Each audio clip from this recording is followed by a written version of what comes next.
महापुराण कथा को कि व्रत बहुत बड़ा, बहुत बड़ा व्रत है, तो उसको छोटा करने का भी तो तरीका शास्त्रों में कहा गया है। गुरुजी, हरतालिका तीज का व्रत इतना भारी होता है, करवा चौथ का व्रत इतना भारी होता है, तीज का व्रत इतना भारी होता है कि हम कुछ भी नहीं खाते, यहां तक कि मुख में जल भी आता है ना तो उसको भी हम निगल नहीं सकते।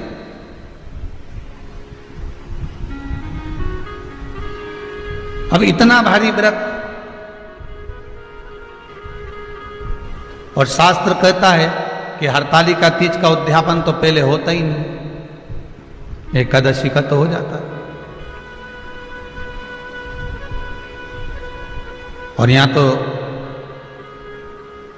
हरतालिका तीज का, अब एकादशी का तो आप 26 एकादशी जब आपकी पूरी हो जाए, 3 वर्ष बाद अधिक मास आ जाए, 26 पूरी एकादशी का व्रत करो, तुम 11 पे करो, तुम्हारी मर्जी पड़े, 26 एकादशी पर जब व्रत करोगे तो ये आपके ऊपर है, 26 पर करो। पर हरतालिका तीज का जो व्रत है, इसका उद्यापन तो ना तो पहले होए और इसका उद्यापन ना 13 वर्ष के पहले होए। इसका उद्यापन तो जब तक कन्या हो, चाहे स्त्री हो, चाहे नारी हो, चाहे पुरुष हो, हरतालिका तीज का अगर उसको उद्यापन करना है तो 13 वर्ष तक तो आपको व्रत करना ही पड़ेगा, उसके बाद ही इसका उद्यापन होता है।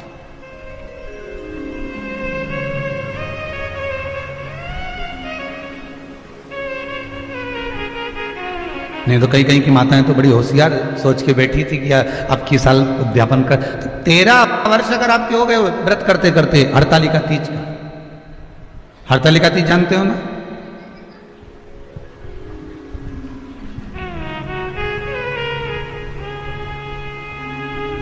तेरह वर्ष अगर आपके हो गए भगवान की भक्ति को धारण करते करते,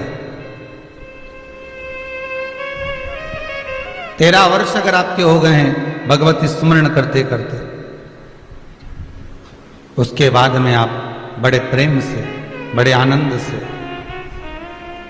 आप व्रत का उद्यापन करो, कोई मना नहीं। पर यदि आप उद्यापन कर रहे हो और आपका मन है कि मुझे उद्यापन करना ही है, तो 13 वर्ष तक जिस भाव से आप भगवान का व्रत कर रहे हो, साधना कर रहे हो, स्मरण कर रहे हो, उसी भाव से आप उसको करें।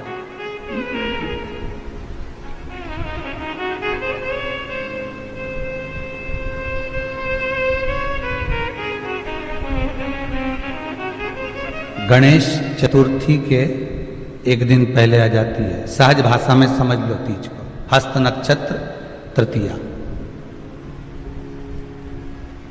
उसमें सबसे ज्यादा जरूरी है हरतालिका तीज का पूजन अगर आप कर रहे हो, और हरतालिका तीज का अगर आप स्मरण कर रहे हो, तो उसमें सबसे ज्यादा अगर कुछ जरूरी है तो शंकर भगवान जहां विराजमान होते हैं उनके ऊपर उनकी 5 कन्याओं का होना जरूरी है। मतलब ऊपर फुलेरा बंधना जरूरी। फुलेरा का मतलब जानते हो?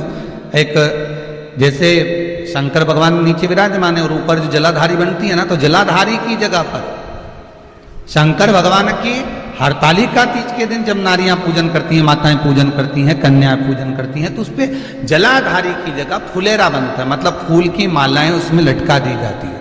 अब कितनी माला लटकाना चाहिए? प्रयास करना चाहिए कम से कम 5 माला उसमें होना जरूरी है, और 5 से ज्यादा भी लटकाओगे चलेगा, पर 5 से कम नहीं होना चाहिए फुलेरा। 5 कौन कौन है ये? जया, विषहरा, सामरीवारी, दौतली, देव। शंकर भगवान की 5 बेटी। इससे अधिक अगर आप लटका रहे हो तो शंकर भगवान की और भी बेटियों का व्याख्यान है। मनसा है, अशोक सुंदरी है, ये शंकर भगवान की पुत्रियां। नर्मदा जी का स्मरण आ जाता है, नर्मदा है। तो ऐसा बेटियों का तो आप ज्यादा लटकाओगे चले जाएगा, पर कम नहीं।